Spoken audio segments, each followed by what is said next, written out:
What's up, Honors World Literature? Welcome to day 10 of quarantine. And yeah,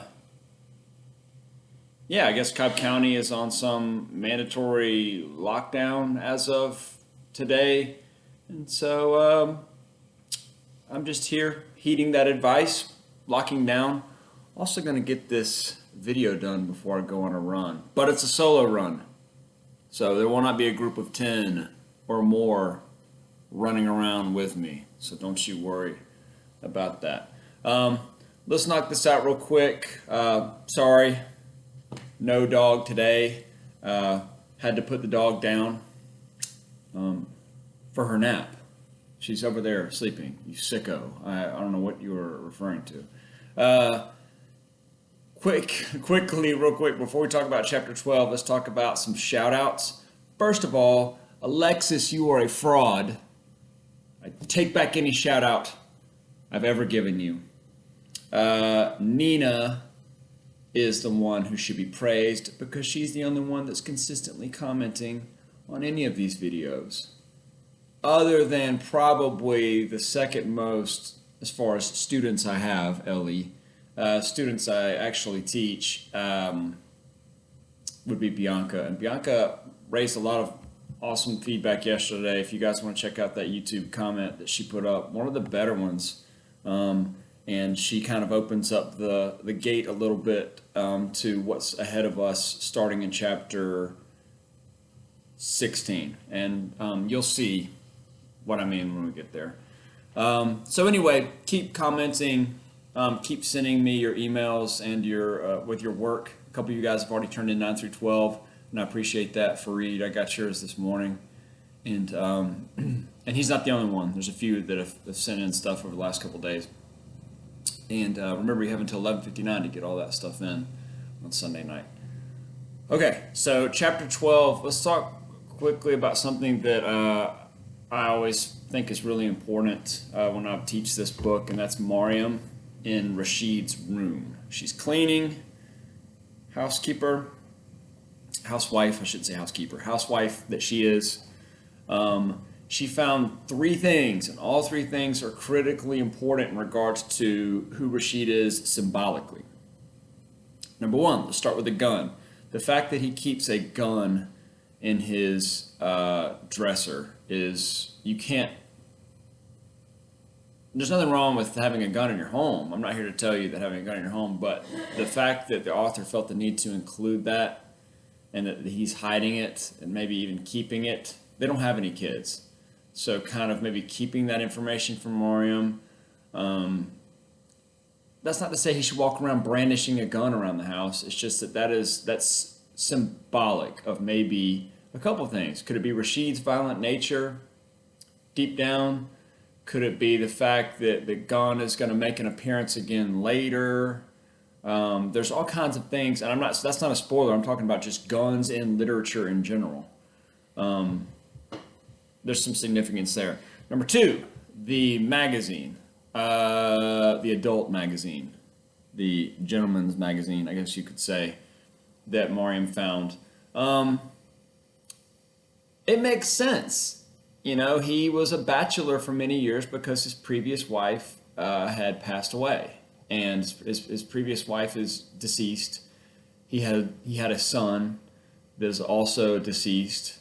Rasheed is a lonely dude. Okay, so read into that what you will, but it does lend itself to, that's right, if you're saying it at home, hypocrisy of Rasheed, because he had just gotten on saying a couple of chapters ago about how a woman's face is for her husband only.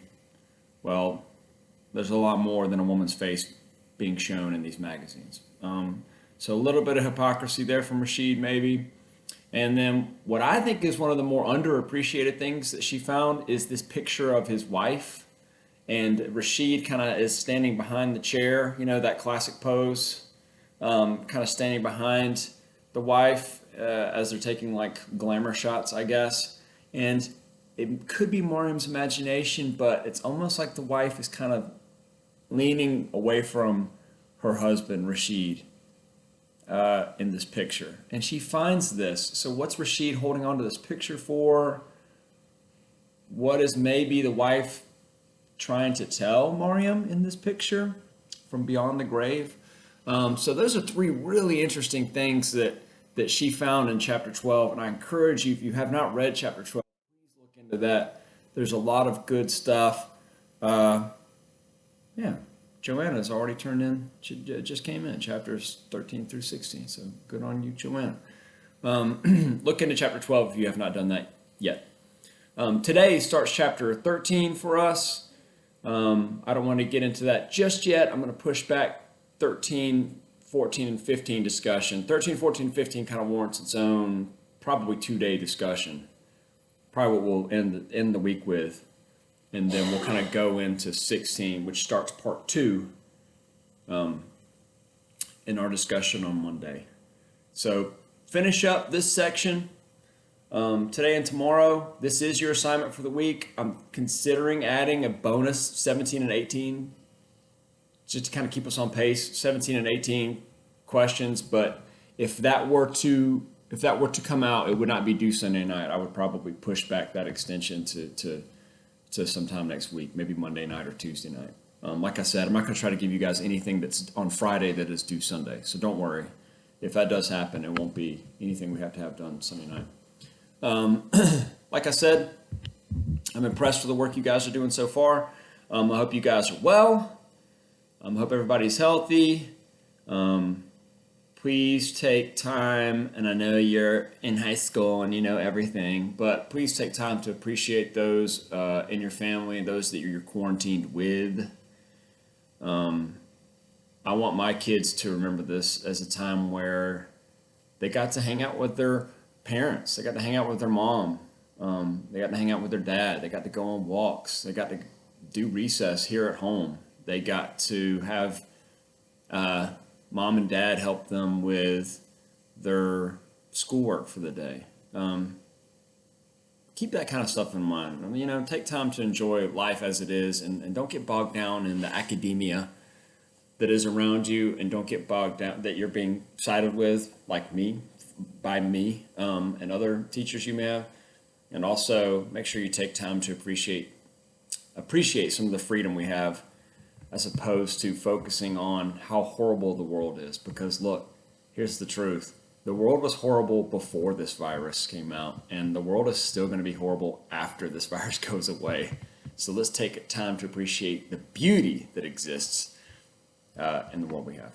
So again, soapbox rant over with. I hope you guys enjoyed this video. Like, rate, review, and subscribe. I love your comments. I cherish those. Even if you are too nervous to comment, you can always email.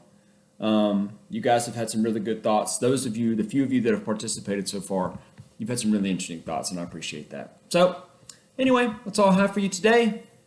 I guess that's it. Take care of yourselves, why don't you? See you tomorrow, knuckleheads. Bye.